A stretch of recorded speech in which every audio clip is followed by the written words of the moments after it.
Hi friends, welcome to my channel. ఈరోజు మనం చేపల పులుసు పెట్టుకోబోతున్నాము. వీడియోలోకి వెళ్ళే ముందర ఒక చిన్న రిక్వెస్ట్, ఎవరైతే సబ్స్క్రైబ్ చేసుకోకుండా ఉంటారో వాళ్ళు సబ్స్క్రైబ్ చేసుకోండి. పక్కనే బెల్ ఐకాన్ ఉంటుంది, ప్రెస్ చేశారంటే డైలీ నోటిఫికేషన్స్ వస్తాయి మీకు. నేను పెట్టే వీడియోస్ మీకు నచ్చినట్టయితే లైక్ చేయండి, షేర్ చేయండి. అలాగే కామెంట్ బాక్స్లో ఒక చిన్న కామెంట్ చేయండి. అలాగే సబ్స్క్రైబ్ చేసుకున్న వాళ్ళు ఉన్నారు అంటే కనుక లైక్ చేయండి, షేర్ చేయండి. వీడియోలోకి వెళ్ళిపోదాం, వచ్చేయండి. చేపల పులుసుకి ముందుగా ఉల్లిపాయలు, ఒక ఉల్లిపాయ, 2 టొమాటోలు కొద్దిగా ఫ్రై చేసుకున్నాను. వితౌట్ ఆయిల్ ఫ్రై చేసుకొని పెట్టుకున్నాను. నేను దీన్ని ఇప్పుడు మిక్సీ గ్రైండ్ చేసుకుంటాను ఫైన్ పేస్ట్గా. స్టవ్ పైన కడాయి పెట్టుకున్నాను. కడాయి వేడెక్కింది. ఇప్పుడు ఇందులో ఒక 4-5 స్పూన్లు ఆయిల్ వేసుకోవాలి.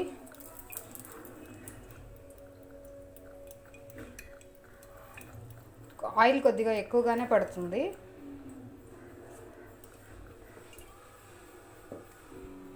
ఇందులోనే కొంచెం మెంతులు,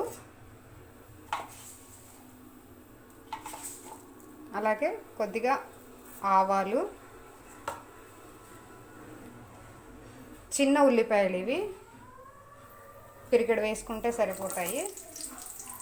ఇందులోనే కరివేపాకు, పచ్చి కరివేపాకు వేసేస్తున్నాను. సిమ్లో పెట్టుకొని కొద్దిగా ఫ్రై చేసుకుందాం దాన్ని.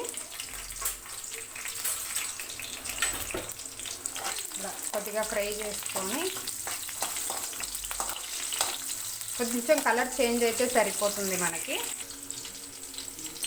ఉల్లిపాయ మనకి వేగిపోయింది కదా. ఈ చిన్న ఉల్లిపాయలు దొరకట్లేదు దొరకని వాళ్ళు పెద్ద ఉల్లిపాయ ఒకటి పొడవుగా కట్ చేసుకొని వేసుకోవచ్చు. ఇప్పుడు ఇందులో ఆల్రెడీ మనం టొమాటో, ఆనియన్ ఫ్రై చేసింది పేస్ట్ చేసుకున్నాం కదా, ఆ పేస్ట్ ఇందులో వేసేసుకోవాలి. అదే గిన్నెలో కొద్దిగా వాటర్ వేసేసి నేను వేసేస్తున్నాను. ఇప్పుడు కొంచెం స్మెల్ పోయే వరకు ఫ్రై చేసుకుందాం దీన్ని. ఆల్రెడీ వేయించుకుందే కాబట్టి ఒక 2-3 నిమిషాలు ఉంచితే సరిపోతుంది. ఒకసారి తిప్పేసుకుందాం. ఉడికిపోయింది. ఇందులోనే ఒక చిటికెడంతా పసుపు,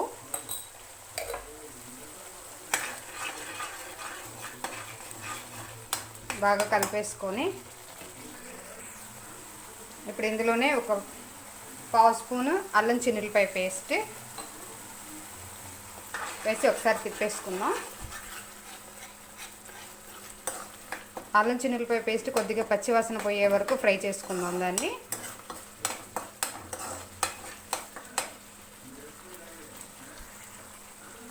ఇప్పుడు ఇందులో ఈ పౌడర్ వేస్తున్నాను. ఈ పౌడర్ ఏంటంటే కొద్దిగా మిరియాలు, జీలకర్ర, కొంచెం ధనియాలు అది అన్నీ కలిపేసి 1 టేబుల్ స్పూన్ మొత్తం మిరియాలు, జీలకర్ర, మళ్ళీ కొద్దిగా ధనియాలు మూడింటిని కలిపేసి 1 స్పూన్ అన్నీ పావు స్పూన్ వేసేసుకొని గ్రైండ్ చేసుకున్నాను నేను. అది ఇందులో వేసేస్తున్నాను. మంచి స్మెల్ వస్తుంది. అది వేరే టేస్ట్ కూడా కొద్దిగా మనకి ఎక్స్ట్రా వచ్చేస్తుంది. టేస్ట్ కూడా బాగుంటుంది.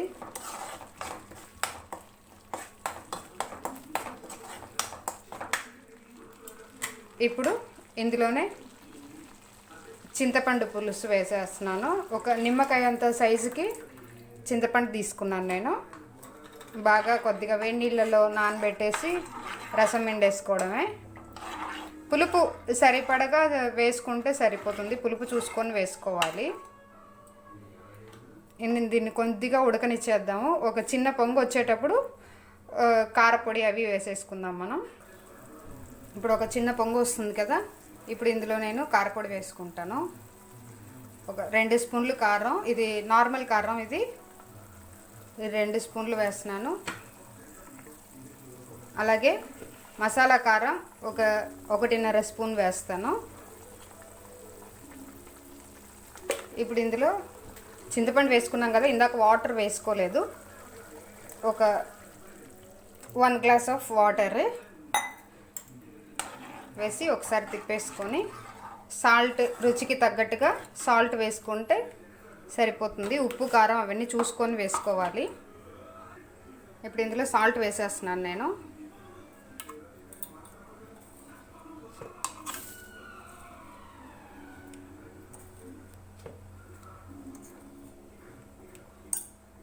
సాల్ట్ చూసుకొని వేసుకుంటే సరిపోతుంది. దీన్ని బాగా ఒక పొంగు రానిచ్చేద్దాం. పొంగు వచ్చిన తర్వాత చేపలు వేసేసుకుందాం అందులో. ఇప్పుడు ఒక చిన్న పొంగు వచ్చేస్తుంది కదా, నేను ఇప్పుడు ఇందులో చేపలు వేసేసుకుంటాను. చేపలు వేసేసుకుందాం.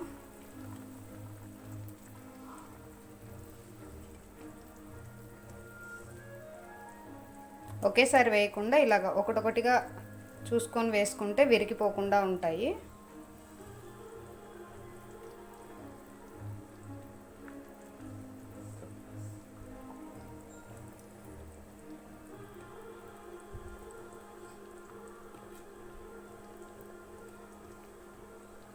ఒకసారి అలాగా తిప్పకర్లేదు, అలాగా లోపలికి ఒత్తేసుకున్నామంటే సరిపోతుంది. కొంచెం మీడియం ఫ్లేమ్లో పెట్టుకొని ఉడికించేసుకుందాం. ఈ ఉడికే లోపల నేను కొద్దిగా పచ్చి కొబ్బరి, ధనియాలు 2 కలిపేసి గ్రైండ్ చేసుకుంటాను. ఇందులో కొబ్బరి పేస్ట్ వేసేసుకుంటున్నాను.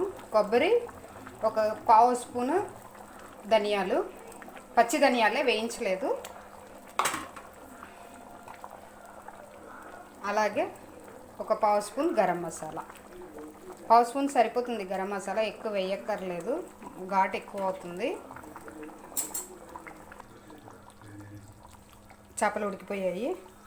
ఇప్పుడు ఇందులో పచ్చి కరివేపాకు, కొంచెం కొత్తిమీర కట్ చేసుకొని పొడి పొడిగా కట్ చేసుకొని వేసేసుకుంటున్నాను. అయిపోయినట్టే. ఇంకా నా వీడియో మీకు నచ్చినట్టయితే లైక్ చేయండి, షేర్ చేయండి, అలాగే కమెంట్ చేయండి.